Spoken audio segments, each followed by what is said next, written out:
புதுக்கவிதையில் நான் பிச்சைமூர்த்தி அவர்களை பற்றி பார்க்கலாம். காலம் 15/8/1900, 4/12/1976, பிறந்த இடம் கும்பகோணம், தஞ்சாவூர் மாவட்டம். பெற்றோர் நடேச தீட்சிதர், காமாட்சி அம்மாள். இயற்பெயர் வேங்கட மகாலிங்கம். வேங்கட மகாலிங்கம் இயற்பெயர். மகாலிங்கம் அதாவது லிங்கத்துக்கு முன்னாடி உட்காந்து பிச்சை எடுக்கிறாங்க அப்படிங்கிற மாதிரி ஞாபகம் வச்சுக்கலாம். புனைப்பெயர் பிகி ரேவதி. பிகி ரேவதி, பிச்சை எடுக்க சொன்னால் பிகு பண்றா ரேவதி அப்படிங்கிற மாதிரி ஞாபகம் வச்சுக்கலாம். அடுத்தது 1924 முதல் 1938 வரை வழக்கறிஞராக இருந்திருக்காரு.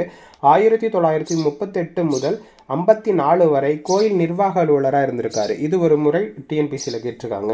சிறப்பு பெயர்கள் அப்படின்னு பார்த்தா புதுக்கவிதையின் தந்தை அப்படின்னும், புதுக்கவிதை இரட்டையர்கள் அப்படின்னு நான் பிச்சைமூர்த்தி அவர்களும் கூப்பா ராசகோபாலன் அவர்களும் அழைக்கப்படுறாங்க. யார் அழைத்தது அப்படின்னா